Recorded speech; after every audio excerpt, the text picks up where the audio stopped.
नमस्कार दोस्तों। आज आपके सामने सुंदरम स्पीक सुंदरम बोलता है हितेश मिश्री द्वारा लिखित पुस्तक। आइए दोस्तों, इसके नए अध्याय को हम बड़े ध्यान से सुनते हैं। सृष्टि की तीन ऊर्जाएं। प्रश्न यह नहीं कि आप क्या प्रकट करना चाहते हैं, सवाल यह है कि आप किस बीज से शुरुआत करते हैं। निराशा से असंवेदनशीलता पैदा होती है, अपराध बोध से असंवेदनशीलता पैदा होती है। केवल आनंद के साथ सृजन ही आपको संवेदनशीलता का आशीर्वाद दे सकता है। इसमें शामिल सभी लोगों में से उच्चतम के लिए एक आदर्श का मिश्रण आवश्यक है। सभी प्रकार एक समय में अव्यक्त का हिस्सा थे।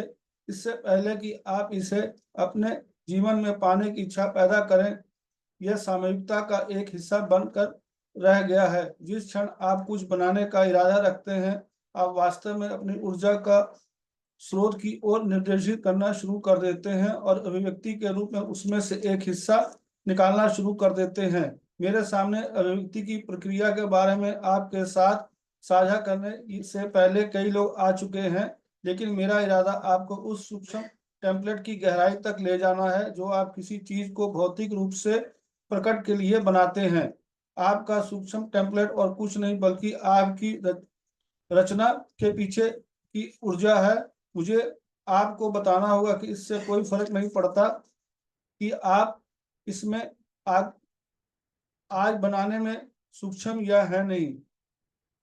कल, चाहे आप इसे अपने लिए बनाना चाहें या दूसरों के लिए, चाहे आप इसे बनाने में सूक्ष्म हो या नहीं, सबसे महत्वपूर्ण बात यह है कि आप अपनी रचना के पीछे शुद्धतम ऊर्जा रखें। जो ऊर्जा आप बोते हैं वह बीज की तरह है और आपकी रचना अंकुर है।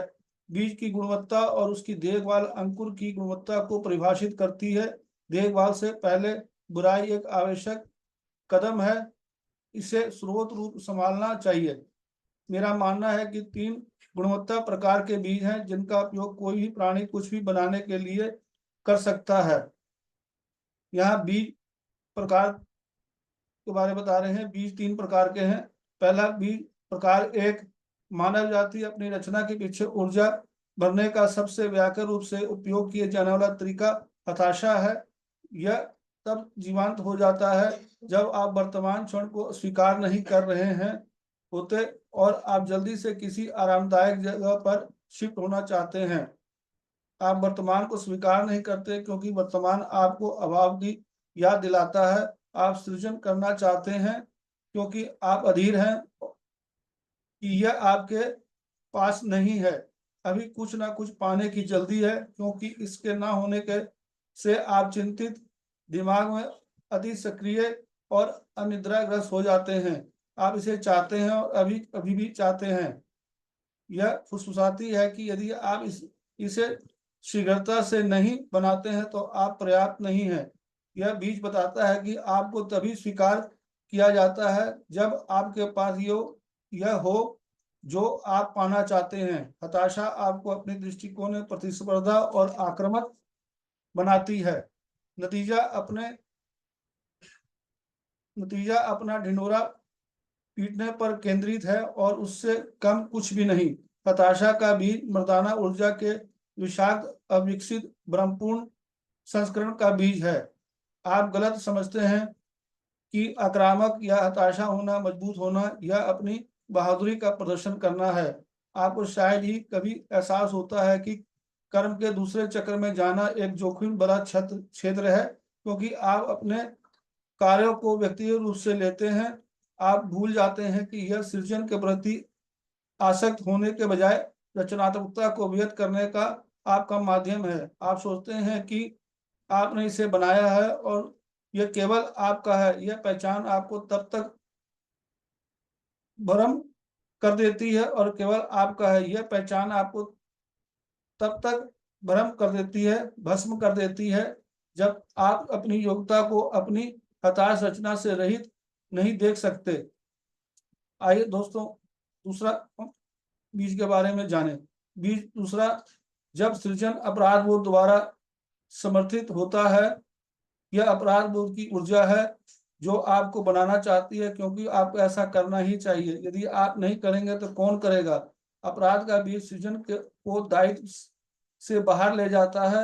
यह एक मजबूर रचना है, आप जबरन भुगतान करने का कारण बनाते हैं। यह इस विश्वास से आता है कि आप गलत थे, आपने जो किया उसके लिए आपको पछतावा है, और इसलिए अब कुछ और बनाकर या जो गलत हुआ उसे दोबारा बनाकर इसे ठीक करना चाहते हैं।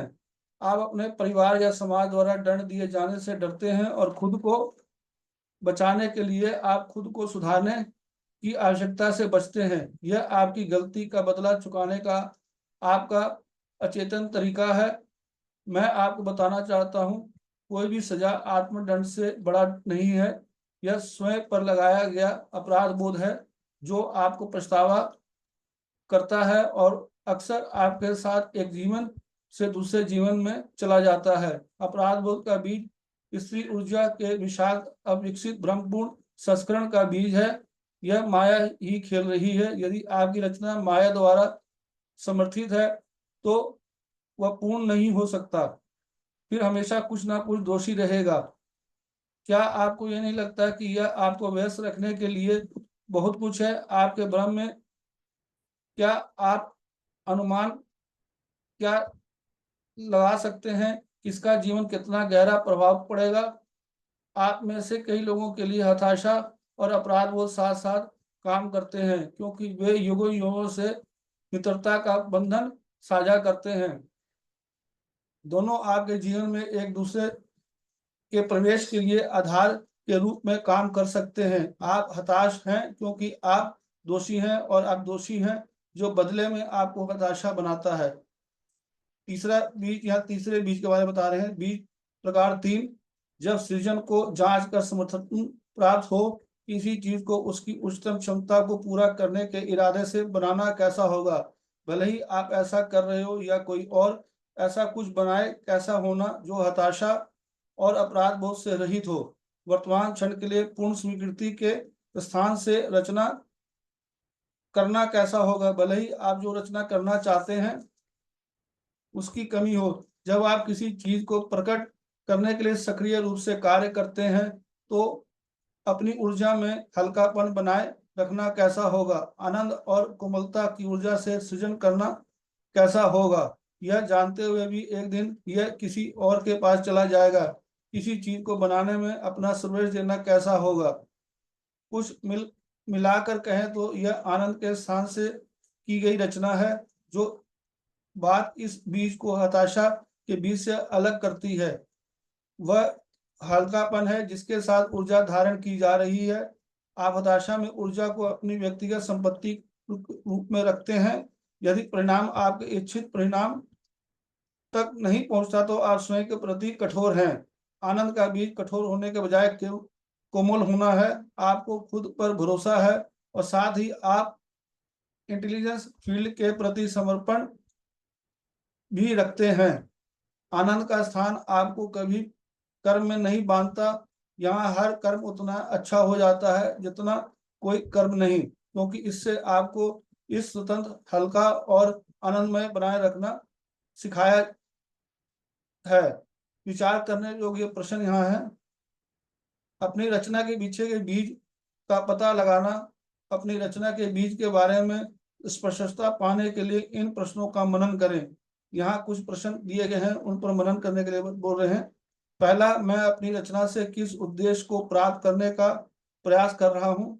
दूसरा, मैं जो बनना चाहता हूँ उसे बनाने की आवश्यकता मुझे क्यों महसूस होती है। यदि किसी कारण इसे छीन लिया जाए तो क्या होगा मुझसे। तीसरा, यदि मैं अपने सपने को साकार नहीं कर सका तो क्या होगा। आत्म जांच के लिए सुराग। ये प्रश्न आप जो बनाने का प्रयास कर रहे हैं उसके बीच पर सीधा प्रहार कर सकते हैं।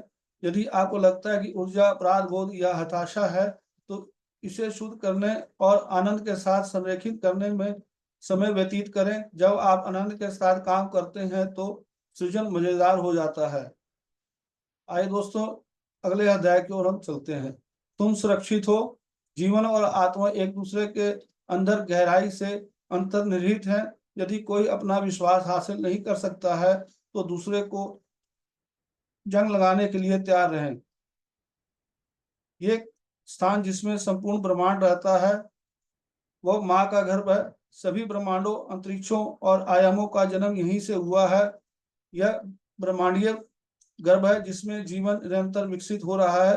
क्या कोई बच्चा कभी माँ के गर्भ में असुरक्षित महसूस कर सकता है? सुरक्षा इस गर्भ में रहने का उपहार है। आप विकास की यात्रा में बिल्कुल सुरक्षित हैं, लेकिन आपको वैसा महसूस नहीं होता। आप सवाल करते हैं, जब चारों ओर इतनी अनिश्चितता हो तो कोई कैसे सुरक्षित रह सकता है? आप मानते हैं कि आपकी सुरक्षा आपकी अपनी जिम्मेदारी है। परिणाम स्वरूप यह आपको अपने आप में समाहित कर लेता है। अपने और अपनी दुनिया के लिए सिंथेटिक सुरक्षा बनाने के लिए सिंथेटिक प्रयास, अपने किले को बनाए रखना आपके जीवन का एकमात्र एजेंडा बन जाता है। इस तथ्य के बावजूद कि यह कितना भी सूखा क्यों ना हो, आप इस पकड़ में इतने खो जाते हैं कि कभी कभी आप इसमें आने वाले दैवीय हस्तक्षेप की को अस्वीकार कर देते हैं। ऐसा इसलिए होता है क्योंकि आप भ्रम के आंखों पर पट्टी बांध लेते हैं और कभी खुद से सच्चाई के बारे में सवाल करने की हिम्मत नहीं करते हैं। इस सिंथेटिक सुरक्षा को बनाने की पूरी यात्रा में बहुत कुछ हो जाता है। आप में से कई लोग अपना पूरा जीवन एक घोंसला बनाने के लिए संघर्ष करते हैं जो इस असुरक्षित दुनिया में छिपने लायक हो। यह आपके भरोसे की कमी है जो दुनिया को असुरक्षित बनाती है। हमारे लिए जिसे आप असुरक्षित समझते हैं वो माँ की सुरक्षा का उपहार है। यदि आप अपनी स्वनिर्मित सीमाओं से परे देखना सुनना देखना चुनते हैं तो यह एक बड़ा आशीर्वाद है। सुरक्षा की भावना सीधे तौर पर आपकी भरोसा करने की क्षमता है से जुड़ी होती है, लेकिन अक्सर जब आपका भरोसा टूट जाता है तो आपके लिए दोबारा भरोसा करना असंभव हो जाता है। आप अपने परिवार, अपने सहकर्मियों और अपने सामाजिक दायरे पर भरोसा नहीं कर पा रहे हैं। आप हर किसी को संदेह की दृष्टि से देखते हैं। पृथ्वी पर आप में से कई लोग विश्वास को अपना पाठ गहरा करने के लिए यहाँ आए हैं। प्रत्येक आत्मा के डिफॉल्ट रूप से विश्वास के 2 चक्रों का आशीर्वाद प्राप्त हुआ है। यह वृत्त आपके ऊर्जा क्षेत्र में तब निश्चित होते हैं जब आप दोनों के केंद्र में होते हैं। आप की समझ के लिए आप इसे इनर सर्कल और आउटर सर्कल नाम दे सकते हैं। ट्रस्ट के बाहरी दायरे का क्षेत्र परिवार, दोस्तों और बड़े पैमानों पर समाज द्वारा बनाया गया है। आप में से कई लोगों ने अपने जीवन में इस चक्र का उल्लंघन का अनुभव किया है जब आपका भरोसा करने से डरते हैं। यदि आप इस दायरे में बने रहेंगे तो आप में कभी सुरक्षित होने की भावना विकसित नहीं होगी, क्योंकि आप हमेशा दूसरों में गलतियां निकालेंगे जो आपके तरीके को स्वीकार नहीं करते हैं। जब आप किसी व्यक्ति या जीवन की स्थिति से प्रेरित होते हैं तो हमेशा यह एहसास होता है कि वे दोनों एक करीबी रिश्ता साझा करते हैं। ट्रिगर की यात्रा भीतर से हो सकती है, लेकिन एहसास डिफॉल्ट रूप से अंदर बाहर से होता है। आउटर सर्कल का उद्देश्य यही है। यह चाहता है कि आप अपने आंतरिक दायरे के अंदर यात्रा करें। विश्वास का आंतरिक चक्र आपके मूल के करीब है। यह वह स्थान है जहां कृपा निरंतर प्रवाहित हो रही है। यह हमेशा वहां रहती है। यदि आपके पास बाहरी सर्कल के प्रति अपने लगाव को छोड़ने और यहाँ आने के लिए खुले रहने का साहस है, इसकी कृपा आप पर कण-कण बरसती है। यह आपके करीब है क्योंकि इसका संबंध आपके स्वयं पर विश्वास से है। जान लें कि यदि आपको स्वयं पर भरोसा है तो आप जीवन में भी विश्वास विकसित करेंगे और इसके विपरीत भी। तब आप महसूस कर सकते हैं कि कैसे जीवन और स्वयं आपकी विकास यात्रा में एक दूसरे का समर्थन कर रहे हैं। आंतरिक व्रत माता की एक सुरक्षा क्षेत्र है। यह आप सभी को रूटीन तरीके से एक साथ जुड़े हुए है। यह वह चक्र है जो आपको याद दिलाता है, भले ही बाहरी चक्र टूट गया है फिर भी आप अपने अंदर बैठी दिव्य शक्ति की स्थिति में है। यदि आप स्वयं पर भरोसा रखते हैं तो यह चक्र आपकी बाहरी समस्याओं को सुधार कर आपको आशीर्वाद देने के लिए है। न केवल आप सुरक्षित रहना चाहते हैं बल्कि आपको सुरक्षित रखना ग्रह के रख रखाव के लिए भी आवश्यक है। इससे हमारा उद्देश्य भी हल हो जाता है। आपकी आवश्यकता केवल स्वयं के लिए नहीं बल्कि सामूहिक योगदान के लिए भी है। सामूहिक चेतना आपके अद्वितीय कंपन को प्राप्त करती है, जिससे जिसे केवल आप ही अपना उपस्थिति से पूरा कर सकते हैं, किसी और से नहीं। तो आप कैसे महसूस कर सकते हैं कि किसी और से नहीं? तो आप कैसे महसूस कर सकते हैं कि आपको सुरक्षित नहीं रखा गया है? क्या आप इस चक्र के चमत्कार का अनुभव नहीं किया है? भले ही आपने कभी इसे स्वीकार करने की जहमत नहीं उठाई है। आपके जीवन में ऐसे अनुभव हुए हैं जब आप मदद के लिए चिल्लाए और आपको शक्ति प्रदान की गई। आपके जीवन में ऐसे अनुभव हुए जब आपको किसी चीज की आवश्यकता थी तो आपको वही प्रदान किया गया। आप इस बात के गवाह रहे हैं।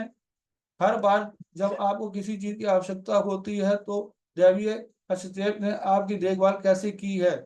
इनर सर्कल हमेशा आपको कसकर पकड़ता रहा है। यह आपसे लगातार बोल रहा है, तुम्हारा ख्याल रखा जाता है मेरे बच्चे। क्या आप अपने आंतरिक घेरे की पुकार सुन सकते हैं? क्योंकि वो आपको प्यार से बुलाता है, यहाँ आओ, मुझ में रहो, बाहरी घेरे में मत फंसो।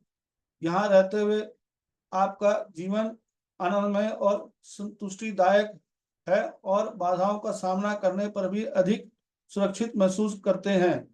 इधर उधर फिर कोई भी चीज आपको रोक नहीं सकती। कोई भी चीज आपकी आत्मा को आनंदमय अन्वेषण की ऊर्जा में सरोबार होकर सुंदर रूप से बहने से नहीं रोक सकती। अपने भरोसे की इनर सर्कल में बनाए रखें, क्योंकि यह हमेशा आपके पक्ष में प्रकट होने के लिए होता है। दोस्तों, यह अध्याय यहीं तक, फिर कल आपके साथ नए अध्याय के साथ उपस्थित हो गया। धन्यवाद।